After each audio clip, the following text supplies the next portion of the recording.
Thì đây tôi nói sơ quý vị về nên xin cái này. Ai có phát tâm photo nha, thì cái này tôi thấy rõ. Nếu mà ấy thì mượn cái tờ này của tôi, không biết ai đưa nè.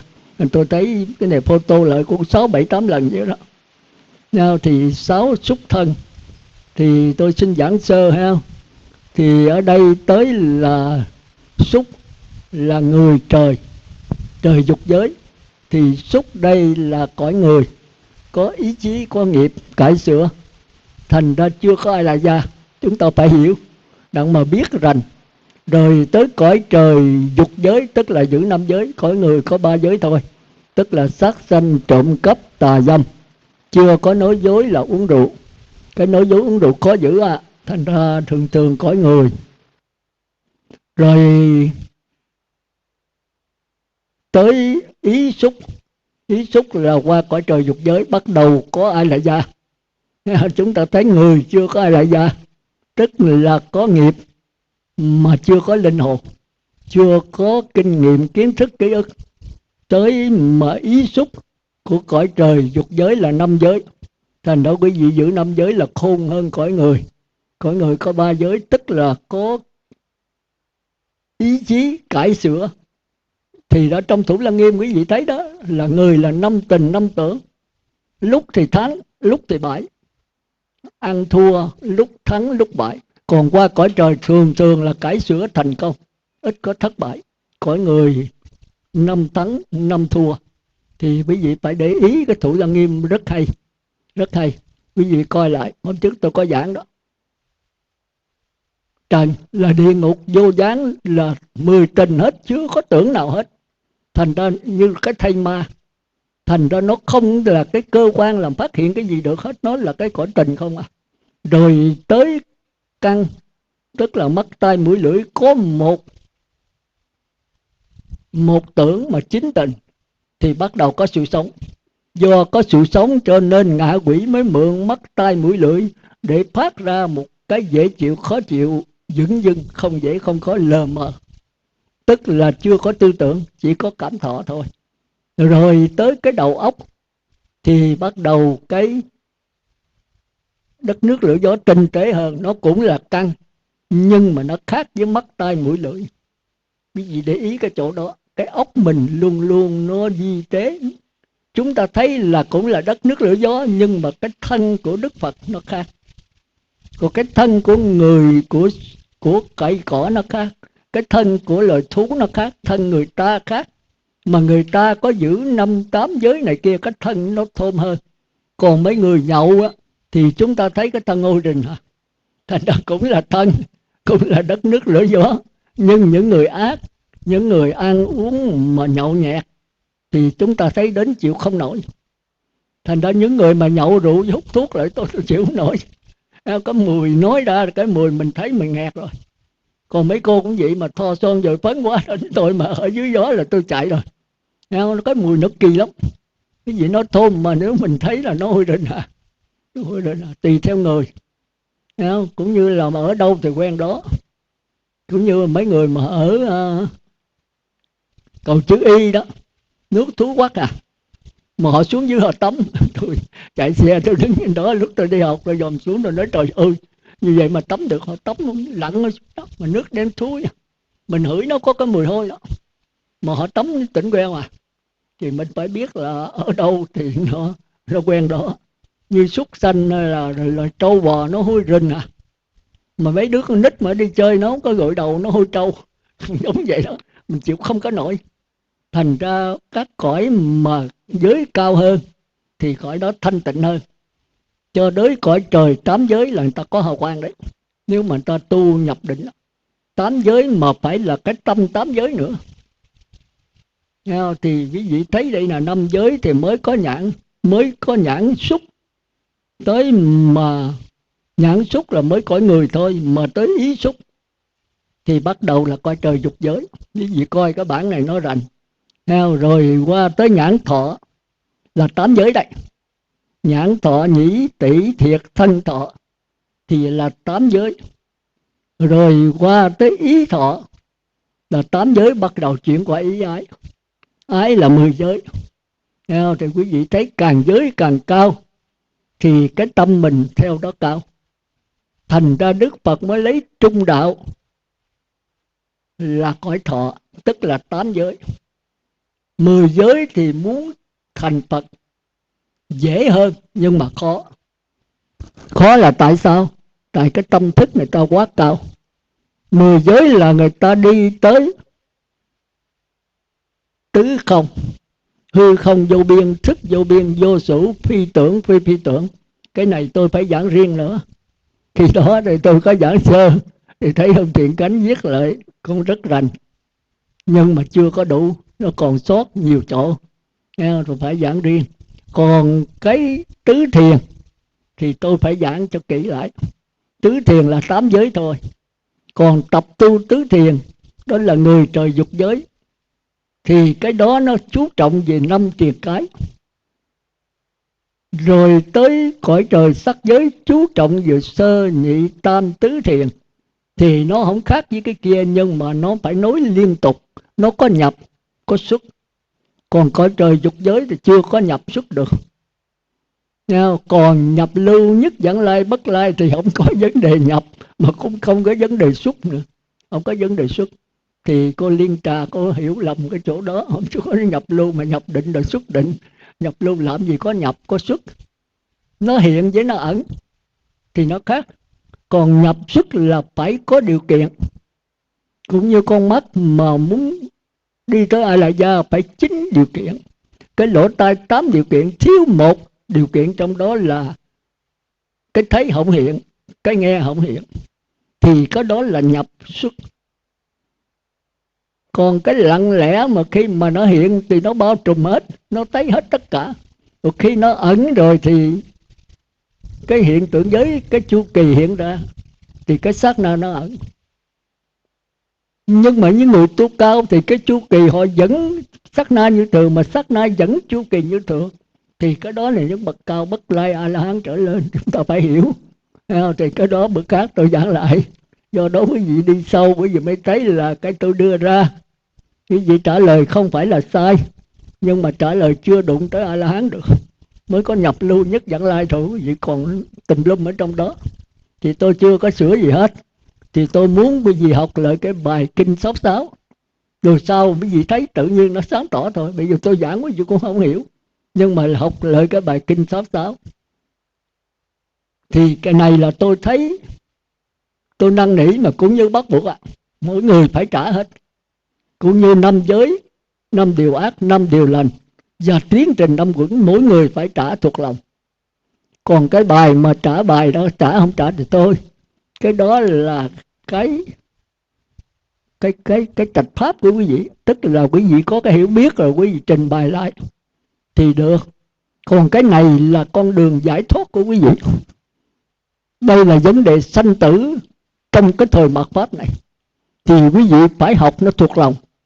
Mặc dầu quý vị có thể theo dõi mình chưa được, nhưng mà sau này quý vị khổ thì quý vị có cái bài vở quý đem ra quý thực hành đó. Nhất là mấy cô mà ngồi thiền, tôi thấy ngồi thiền hay. Ở đây thì có cô Tấn nè, cô Yến nè, cô Hoa nè, cô Trường nè, mấy cô đó ngồi thiền giỏi đó. Thì cô đi theo tôi thấy ngồi 2 tiếng đồng hồ á, thì tôi chưa từng thấy mấy ông nam mà còn bỏ chạy tiếng mấy là dông hết rồi. Nhưng mà giáo pháp mù, tôi tiếc ở chỗ đó. Ngồi mãi để tâm như thế nào, con thấy hào quang đỏ, con thấy hào quang vàng, tôi nói chết rồi. Vì khi mà ngồi sơ thiền, tầm sát thì chưa có gì, mà khi tới hỷ đó, khỏi cần niệm Phật mà tiếng niệm Phật trong tâm phát ra, thì coi chừng có vô số ấn chứng. Ấn chứng không phải là sai, không phải là xấu, mà cũng chẳng phải là tốt. Nếu mình chấp ấn chứng là có thiệt thì ma nó phá, kêu là ngũ ấm ma. Còn mình sợ nó, mình cũng lọt vào ngũ ấm ma. Nó không phải tốt, không phải xấu, nhưng nó chứng tỏ cái tâm mình đã nhất niệm rồi, có định lực rồi, thì nó đè tất cả những cái chủng tử ác xuống, thì chủng tử thiện nó nằm trên. Thì những cái gì mong cầu từ xưa giờ ở kiếp này, ở 1, 2, 3, 5, 7 kiếp về trước nó vẫn còn nằm trong A Lại Gia mình, thành nó phải học duy thức. Thì bây giờ khi yên lặng nó hiện ra. Nó hiện ra. Có những điều quý vị biết, mà có những điều quý vị không biết. Nó nguy hiểm. Nguy hiểm. Sau này tôi sẽ giảng tới đó. Thì chắc phải thời gian dài dài. Có những cái ấn chứng mà mình không hiểu, rồi mình nghĩ đó là kẻ thù. Đây tôi kể một cái ấn chứng mà trong kinh mà tôi có coi qua đó, thì tôi biết rồi.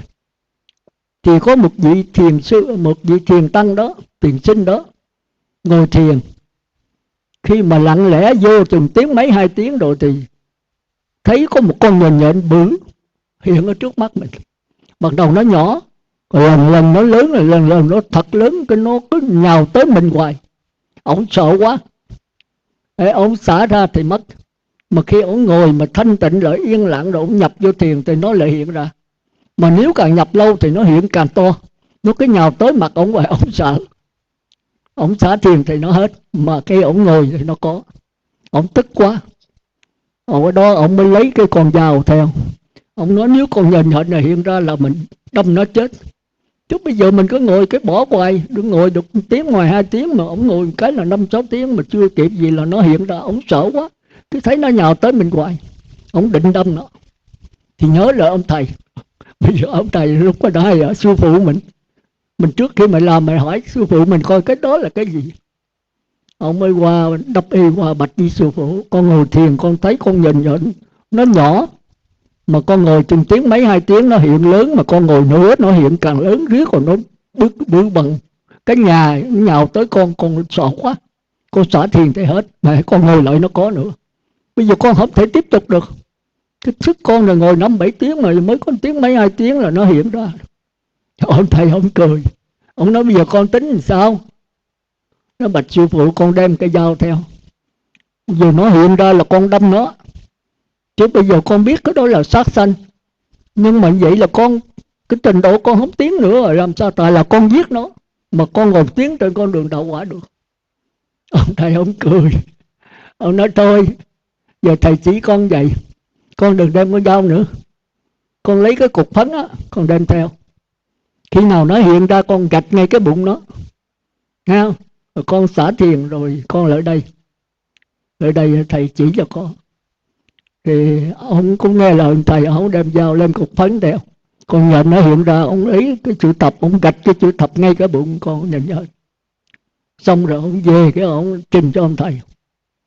Ông thầy nói con vạch áo lên coi. Vạch áo thì cái trước bụng ông có cái chữ thập. Ông nói sao lạ vậy thầy? Ông nói con nhện nhện này là do con tưởng tượng nhiều quá. Con tưởng tượng tới ấn chứng, thì cái bụng con nó hiện ra cái con nhện nhện. Chứ không phải con nhện nhện, thì con nhện là do con tưởng tượng. Nếu mà ở đó mà con đâm là con đâm lũng bụng con. Ông đâm lũng bụng con. Chứ sự thật không có con nhện nhện thiệt. Rồi ông quỳ xuống ông lại. Nói sao con có cái gì con nên nhớ những cái ấn chứng này đó. Theo trong duy thức đó, nó không xấu mà cũng không tốt. Nhưng mà do con nhất niệm, con tập trung mạnh, kỹ, lâu, sâu, thì tất cả những cái gì con mơ ước hồi lúc nhỏ, lúc tu, ở kiếp trước, 1 kiếp, 2 kiếp, 3 kiếp, nó vẫn còn trong linh hồn con. Bây giờ nó phải hiện ra. Nó hiện một cách hồn nhiên do con tập trung. Cũng như tiếng niệm Phật mà con niệm nó đầy Ai Lại Gia rồi nó tràn ra. Thì có đó kêu là nhất niệm. Thành ra tôi mới giảng hoài, muốn bước linh hay không đó. Khi mình tụng kinh Địa Tạng, mình nhắm mắt mở mắt, cái kinh nó cũng vẫn hiện ra, mình khỏi cần lật nữa. Thì cái này là nhất niệm. Kêu là kinh nhập tâm, tiếng niệm Phật nhập tâm. Nhưng mà là cõi trời nhị tiền của sắc giới, chứ chưa phải là thánh nhân. Người ta lầm này là thánh nhân. Thành ra quý vị tu tôi lo. Bởi vì tôi không có thời giờ gần gũi nhiều. Rồi đi ngồi thiền là được cái nhất niệm, mà không biết cái đó là cái gì. Thì vô tình không lợi mà có khi hại nữa. Có người thấy ma quỷ, thấy tụi ăn cướp, thấy cọp đến, rồi sợ quá rồi la làng hoặc là bỏ chạy. Rồi có người thấy cái tư tưởng tốt, có người thấy Phật đến đời đầu, thấy A Di Đà hiện ra, tưởng A Di Đà thiệt, nhiều khi gặp bằng ma quỷ.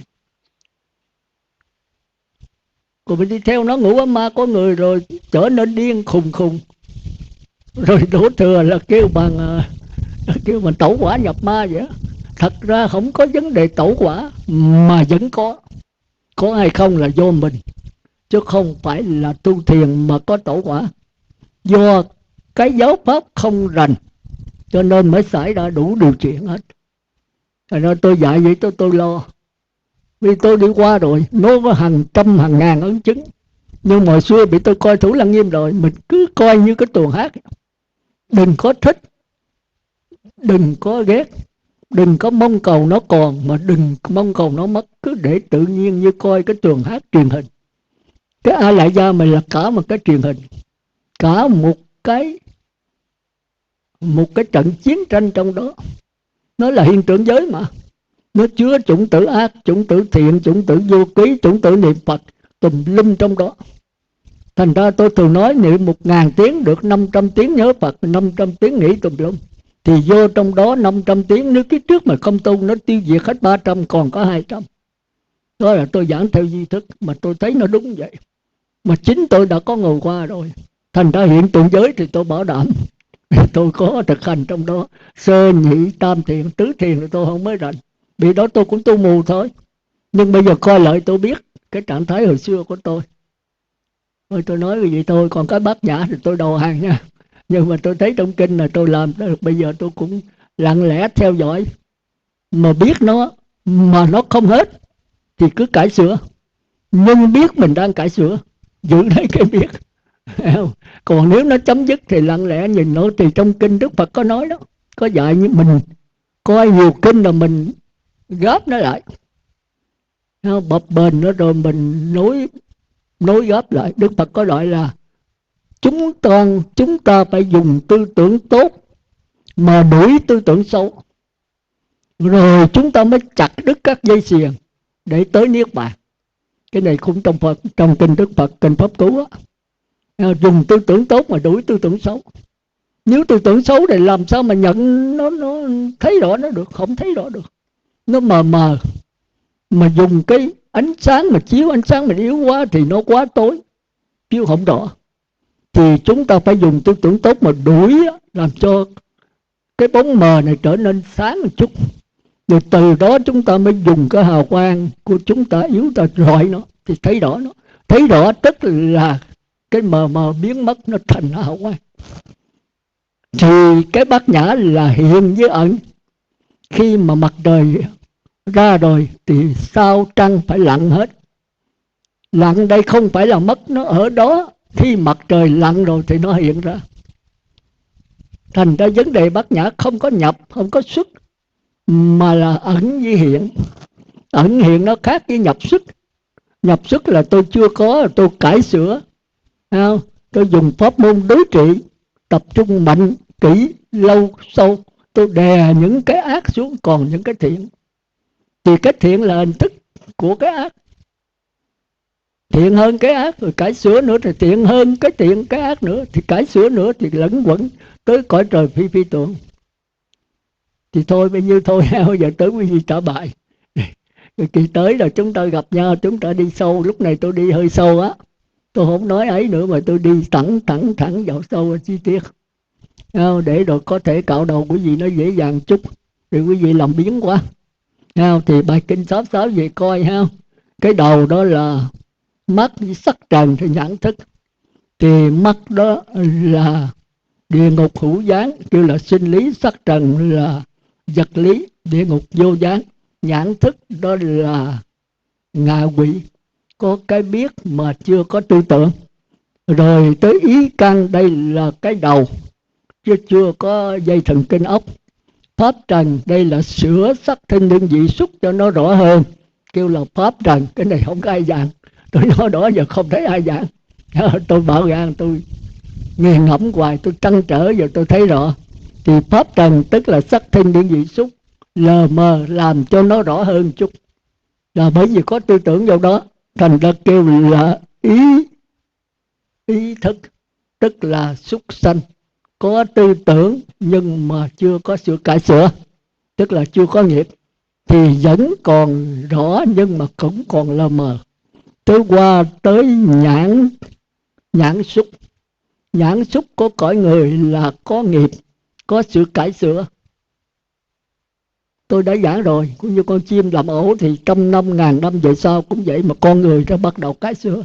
Nhưng mà cải sửa mà chưa có kinh nghiệm, làm thì có khi thành công, có khi thất bại. Thì cái này kêu là con người. Rồi tới ý xúc, tức là cõi trời, dục giới, bắt đầu có kinh nghiệm. Nhưng mà kinh nghiệm ấu trĩ là non nớt, sửa thành công.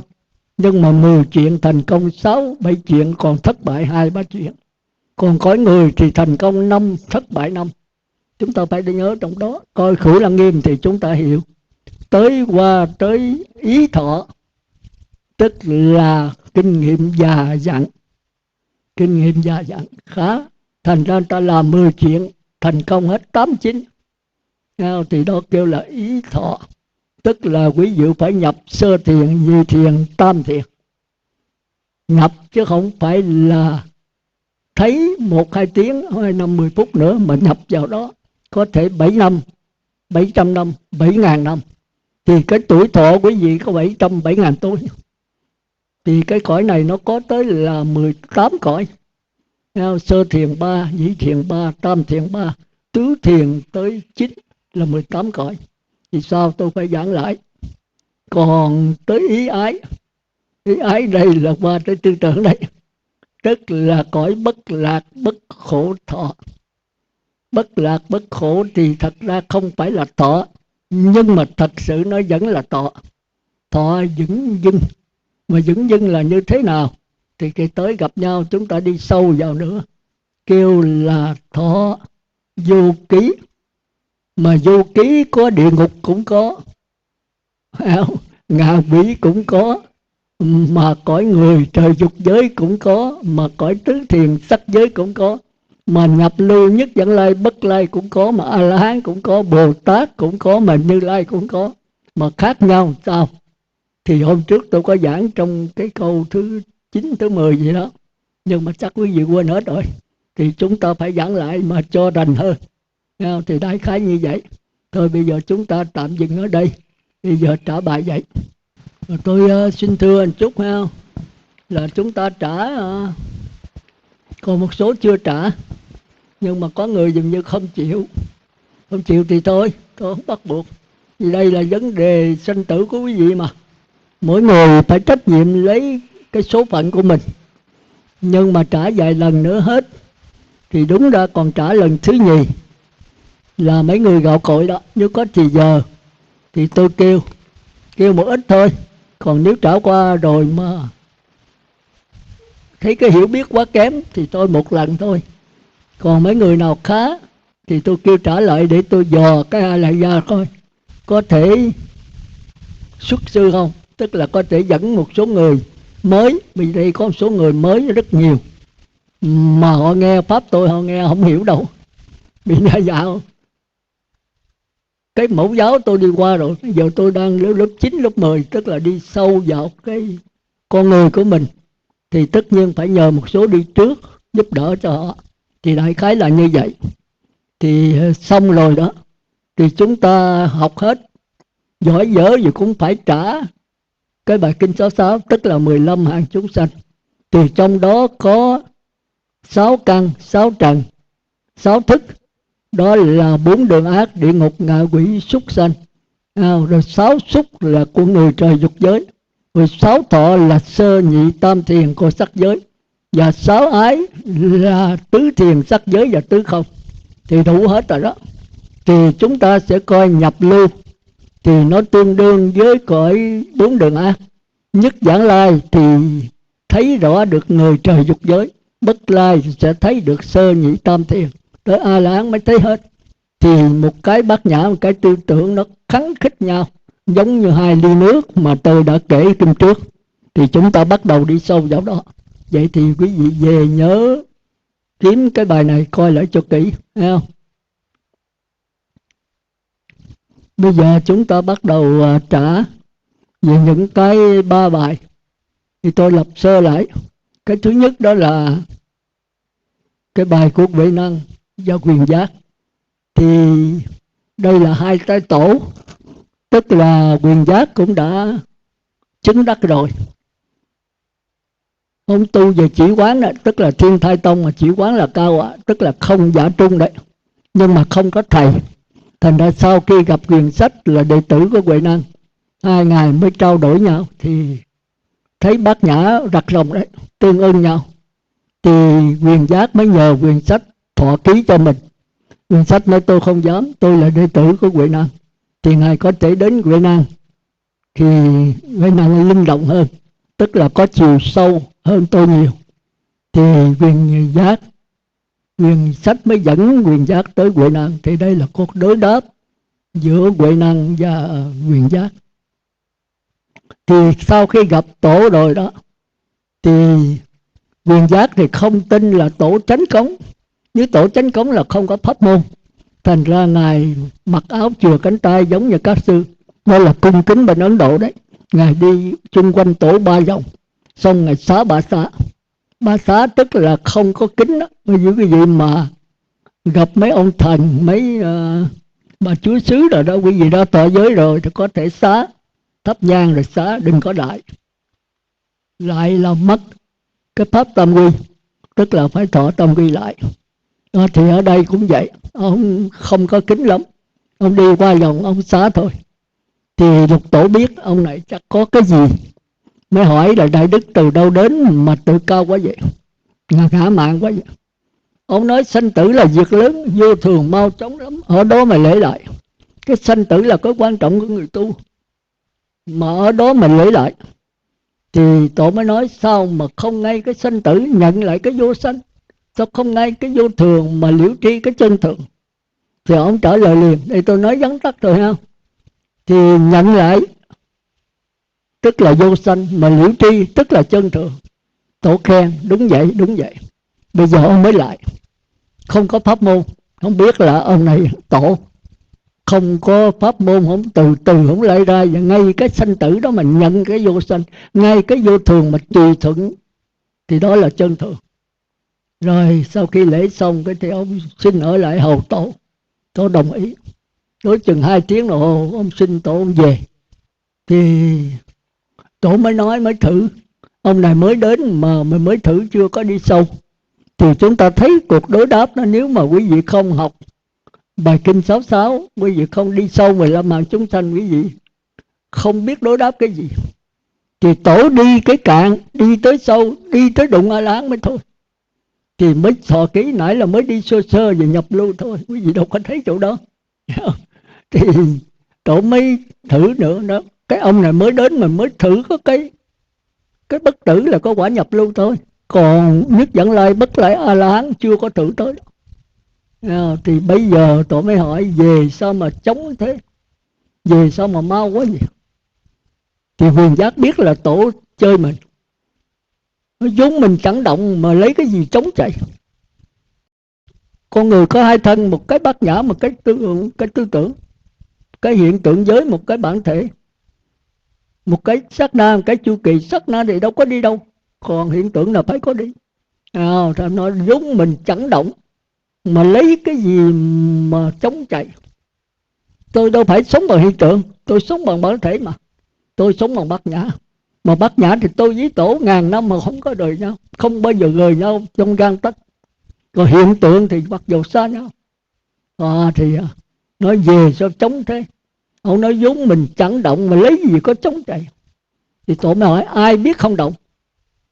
Đặt xuống hết chưa ai.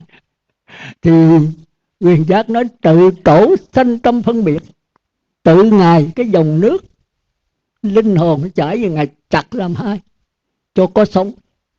Tự tổ sanh tâm phân biệt. Thì Huệ Năng mới nói đúng vậy, ông thật sự đã hiểu được cái ý vô sanh. Ông thật sự hiểu được cái ý vô sanh, tức là cái vô sanh hồi nãy bây giờ ta thử lại, ông hiểu rất là rành vô sanh. Nhưng mà đã hiểu rành mà ý vô sanh chứ không phải là vô sanh. Thì Huyền Giác mới nhận được, bạch tổ vô sanh mà lại có ý nữa sao? Cái bất tử mà lại có cái nghĩ về bất tử, cái Phật tánh mà lại có cái nghĩ về Phật tánh.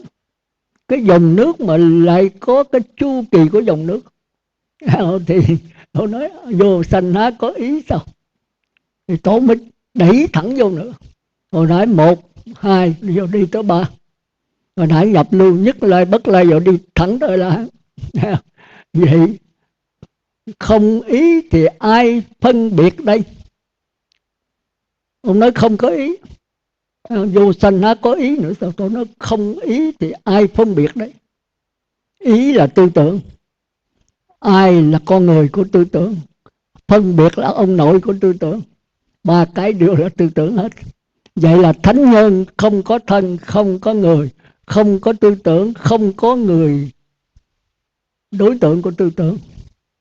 Như vậy làm sao gọi là thánh? Thánh là mù tịch, không có gì, không có ta người, không có chúng sanh, không tho giá gì hết. Thì Quyền Giác mới trả lời phân biệt thì có, nhưng đó không phải là ý. Thì tôi biết ông này chín mùi, đi tới A-la-hán mà ông đành rồi, ông không dính mắc vào cái gì hết. Từ người trời không dính mắc, nhập lưu nhất dẫn lai bất lai rồi đi thẳng vào A-la-hán, ông cũng chẳng dính mắc. Tôi nói thôi ở lại một đêm, khoan có về. Thì người ta kêu là đêm giác ngộ. Thôi xong, bây giờ qua bài thứ hai. Tôi không kéo rồi, chắc hết giờ hết, không cần nửa tiếng rồi. Đó, bài thứ hai là Bồ Đề Quạt Na và Lương Võ Đế. Thì Bồ Đề Quạt Ma từ bên Ấn Độ đi cái ngọn lao, lao ở trên biển cả, trên vai quái một nhánh dương có 2 chiếc dép. Cái này là lý, nói lý mạnh à. Thì cái tới là tôi giảng. Thì qua thì ông nằm chim bao, Lương Võ Đế mới thấy, mới hỏi Chí Công. Chí Công nói đây là thánh nhân từ bên Tây Dứt, tức là bên Tây Phương đó, bên Ấn Độ qua để giáo hóa cho cõi Trung Ấn này. Thì Bồ Đề Ma, Lương Võ Đế mới đem ra ngoài biển mà đón Lương Bồ Đề Đạt Ma. Khi vừa gặp Bồ Đề Đạt Ma, ông nói liền: trẫm từ lên ngôi đến giờ là xây hơn 72 kiển chùa, độ hơn 3.000 tăng. Như vậy có công đức gì hay không? Công đức đây có nghĩa là trí tuệ đấy. Thì Bồ Đạt Ma nói không có công đức gì hết, không có trí tuệ gì hết. Cái đó là tư tưởng ngu si thôi, nó đâu có cái gì. Tư tưởng mà phái quấy thiện ác đều nằm ở trong cái ngu si. Mình mấy bác giả thì vậy nha, tư tưởng thiện cũng là ngu si đấy, hay cái gì lờ mờ là ngu si. Mặc dầu có thiện cho tới phi tưởng cũng là ngu si. Cái tư tưởng mà lọt xuống thành con súc sanh. Chúng ta thấy á, ông vua tam giới là quốc đầu Lam Phất, mà sau khi giận một cái là xuống con chim phi ly. Thì cái đó là ngu chứ còn gì nữa. Thành ra đối với bát nhã, tư tưởng thiện ác đều là vô minh hết. Thì Bồ Đạt Ma nói không có công đức. Thì ông nói, ông Bồ Đạt Lương Võ Đế mới tức. Vậy chứ cái đó là cái gì? Thì Bồ Đề Ma cái đó là phước báo nhân thiên hữu lậu, có hưởng thì có hết. Cái đó không phải là công đức, không phải là trí tuệ, mà thuộc về tư tưởng, thuộc về phước báo. Thì Lương Võ Đế là một Phật tử thuần thành, có chí công thiền sư, đó là A-la-hán. Nhưng mà ông không tiếp thu đạo Phật được. Ông là vua mà, tức là Atula thiện thần thôi. Thì muốn qua đạo Phật là khó qua. Phật phải là người trời, tức là ít nhất cũng phải 8 giới. Mà vua làm sao giữ 8 giới? Cái gì đây mà còn giữ 8 giới còn chưa được mà. Mà 8 giới là phải có ngồi thiền, có đi nhập sức sơ nhị tam thiền. Nhưng mà ông học giáo pháp giỏi, cũng giống như tôi, có cái mép thôi. Thì ông mới hỏi vậy chứ đệ nhất nghĩa thánh đế là gì? Thì Bồ Đạt Ma biết là cái ông này biết trên danh từ thôi chứ nội dung không có. Ông nói quách nhiên vô thành, rộng ràng, không có thánh phàm gì hết. Chết, Bồ Đạt Ma bị mấy cái hỏi là công đức, trí tuệ, cũng không có trí tuệ. Bây giờ thánh phàm cũng chẳng có luôn, đệ nhất nghĩa thánh đế chẳng có luôn. Rồi Bồ Đạt Ma Lương Võ Đế mới tức, vậy chứ ai đứng trước mặt trẫm đây? Ngài không phải là thánh, trẫm không phải là phàm tăng sao? Thì Bồ Đạt Ma trả lời, không biết, thôi thế là đưa cái gì chặt cái nấy, đưa cái gì chặt cái nấy. Thì Lương Võ Đế nổi sân, buồn so, bắt đầu tiếp đãi một cách lờ mờ thôi. Do đó Bồ Đạt Ma mới bỏ đi. Sau đêm đó Bồ Đạt Ma dọt qua nước khác. Tới sáng vậy mất Bồ Đề Đạt Ma. Thì Lương Võ Đế mới hỏi Chí Công Thiền Sư, vì Bồ Đạt Ma là cái gì? Nói Bồ Tát Quan Âm Đại Sĩ thị hiện để thử ngài đó.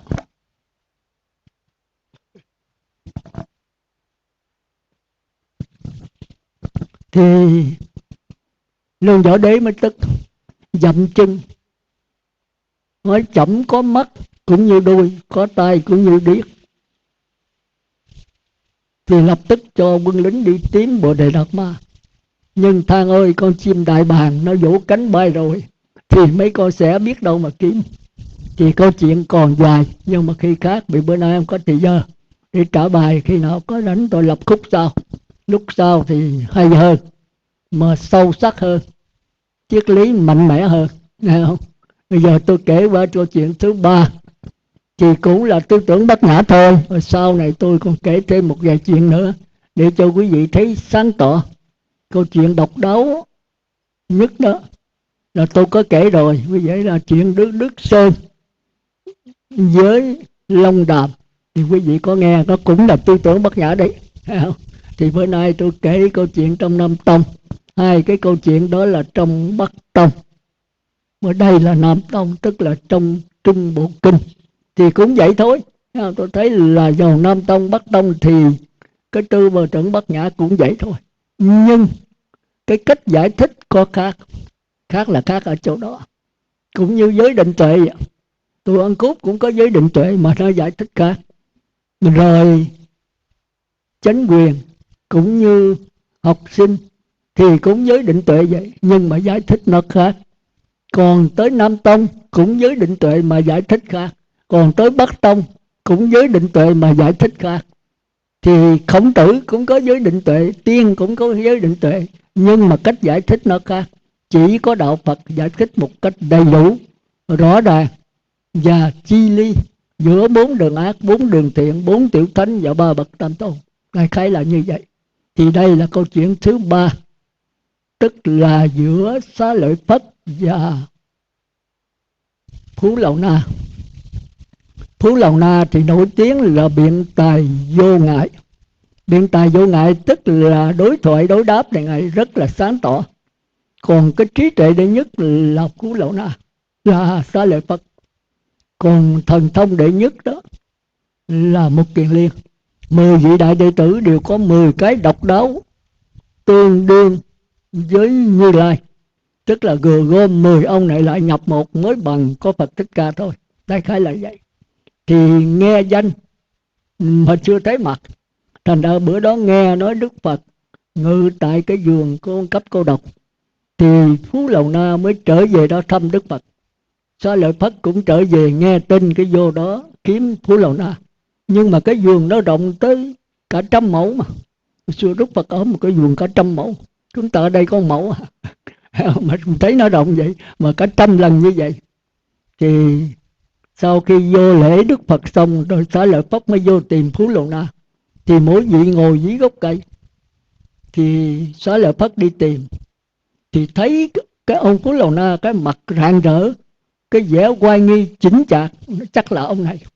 Đoán thôi, bởi vì các ngài thánh tăng mà có tài thì thường thường nó hiện cái tướng rất là đỉnh đạt, con người rất là trầm lặng.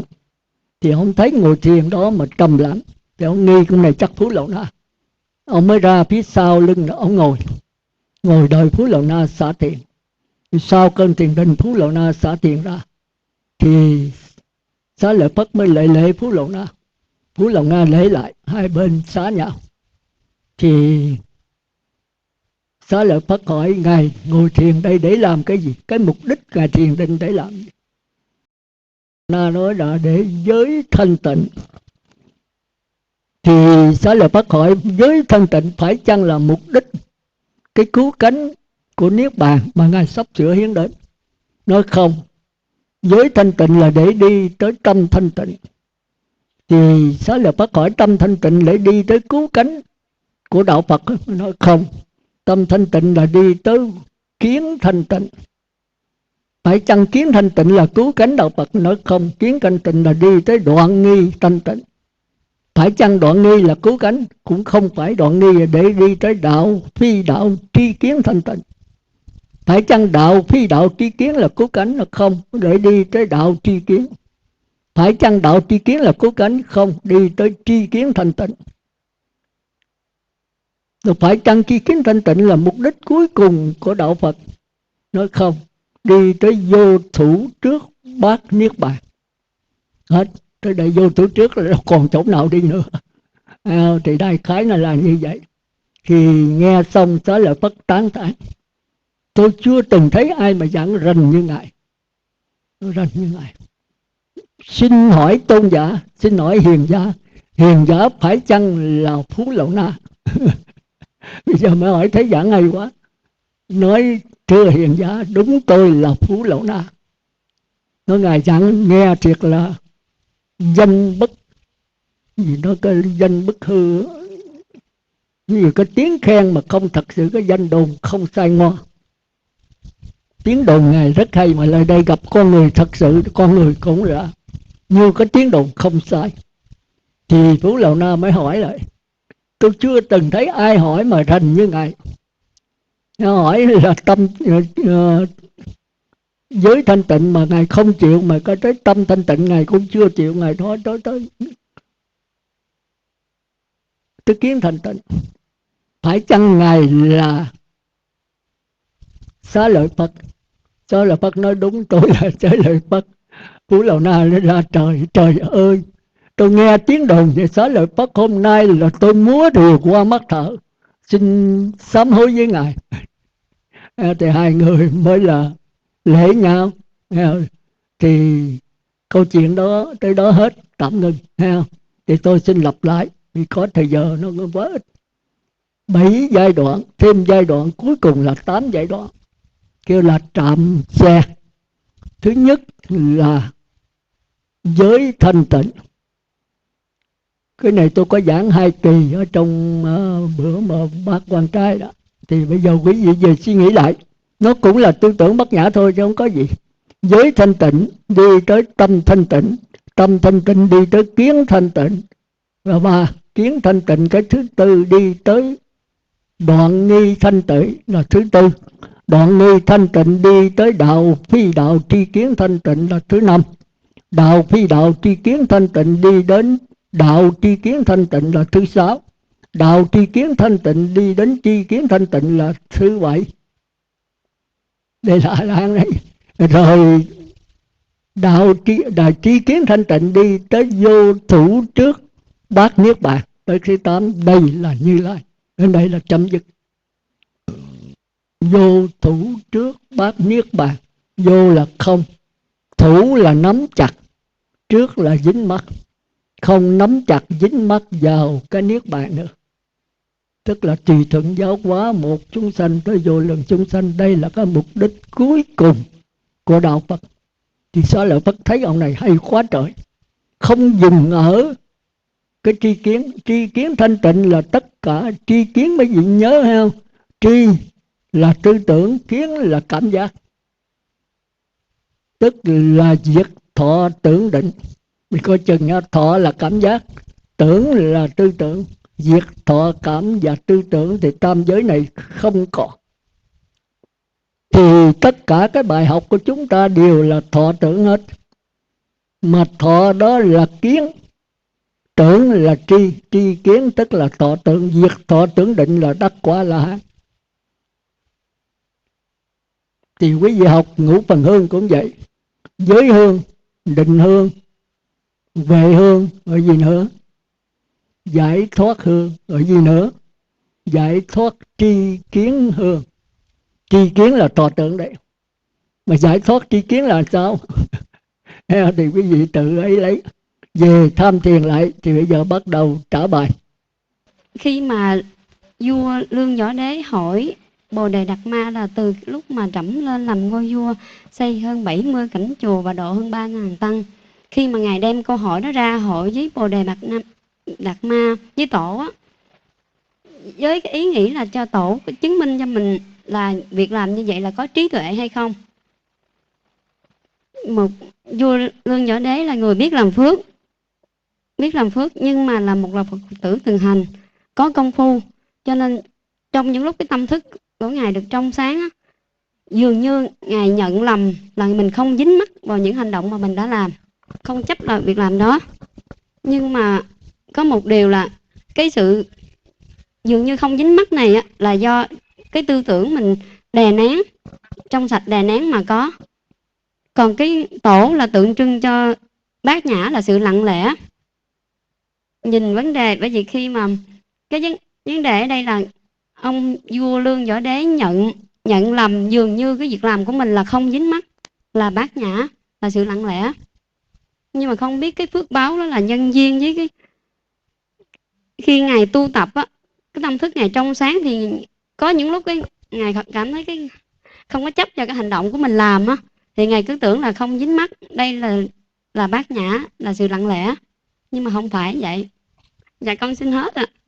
Mô Phật, kính bạch sư, con xin trả hai câu hỏi. Một cái là giữa Lục Tổ Huệ Năng và Quyền Giác, và câu thứ hai là của Bồ Đề Đạt Ma và Lương Võ Đế. Thì ở đây đạo Phật là chú trọng về cái chân tâm Phật tánh là nhiều nhất, là cái cứu cánh rốt ráo để đi đến quả vị Phật.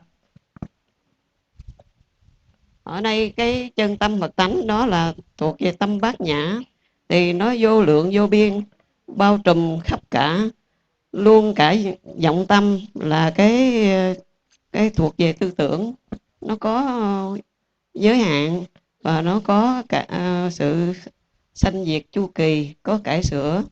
Nhưng mà chân tâm và vọng tâm nó không phải một cũng không phải hai, nó cũng một mà cũng hai.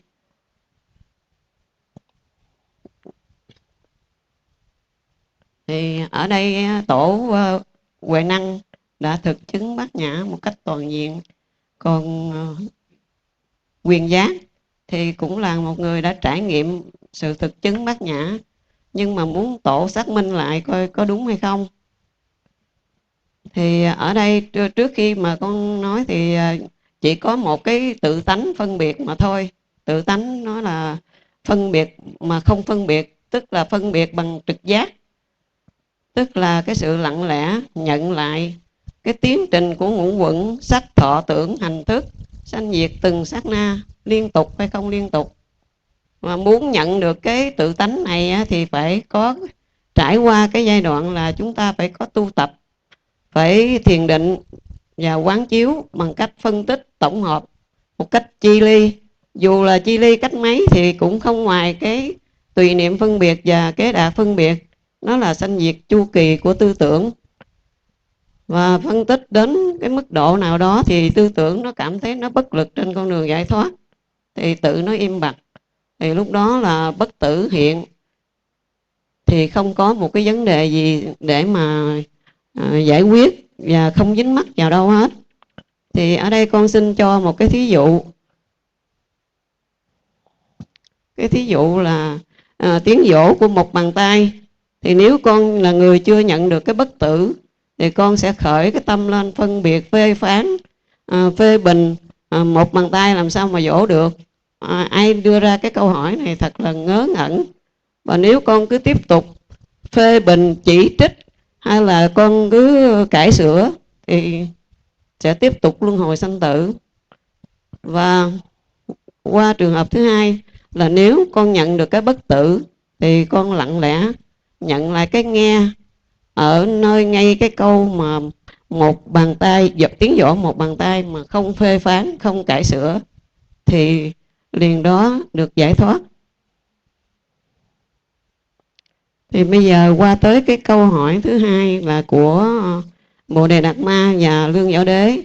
Thì ở đây qua 3 cái câu hỏi của Lương Võ Đế thì chúng ta thấy là chứng tỏ rằng ông Lương Võ Đế thích làm phước, không chịu tu trí huệ, cho nên là chưa nhận được cái bất tử. Ông mới phân biệt đối đãi giữa công đức và phước đức.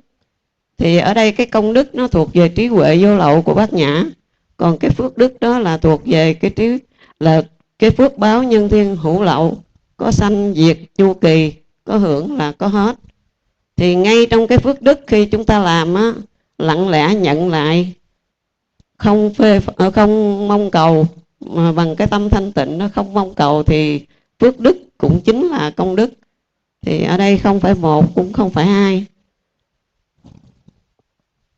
Phước đức cũng cần cho chúng ta là những người sơ cơ làm để có được cái sự thông minh sáng suốt. Nhưng nếu chúng ta dừng tại đây thì sẽ dễ sanh tâm kiêu mạn, thấy cái bản ngã của mình lớn. Nhưng nó cũng là điều kiện ắt có và đủ để qua đạo Phật. Và tới cái câu thứ hai mà Bồ Đề Đạt Ma hỏi ông Lương Võ Đế, nhưng mà ông Lương Võ Đế không lĩnh hội được cái ý của tổ. Là lúc đó là ông nói, ông khoe rằng ông hiểu đệ nhất nghĩa thánh đế. Ở đây là chỉ hiểu trên phương diện văn tự Bát Nhã, chứ chưa phải là thực chứng Bát Nhã. Bởi vì thánh và phàm đều lưu xuất từ chân tâm Phật tánh, cho nên là khi mà tổ Bồ Đề Đạt Ma nói quách nhiên vô thánh, ông cũng không hiểu được nữa. Và sang tới cái câu thứ ba là Bồ Đề Đạt Ma muốn khai ngộ ông một lần cuối cùng, thì bằng cách là dùng trực giác chặt đứt mọi cái khái niệm. Bồ Đề Đạt Ma trả lời là không biết. Cái không biết này là của thánh nhân, tức là sự thể nhập hoàn toàn vào đối tượng của sự vật. Không biết mà là biết tất cả. Thì con xin tóm lại, nếu chúng ta còn chạy theo cái tư tưởng và chưa nhận được cái bất tử, cứ phê bình, chỉ trích, phán đoán đủ thứ mọi hiện tượng, thì chúng ta sẽ tiếp tục luân hồi sanh tử.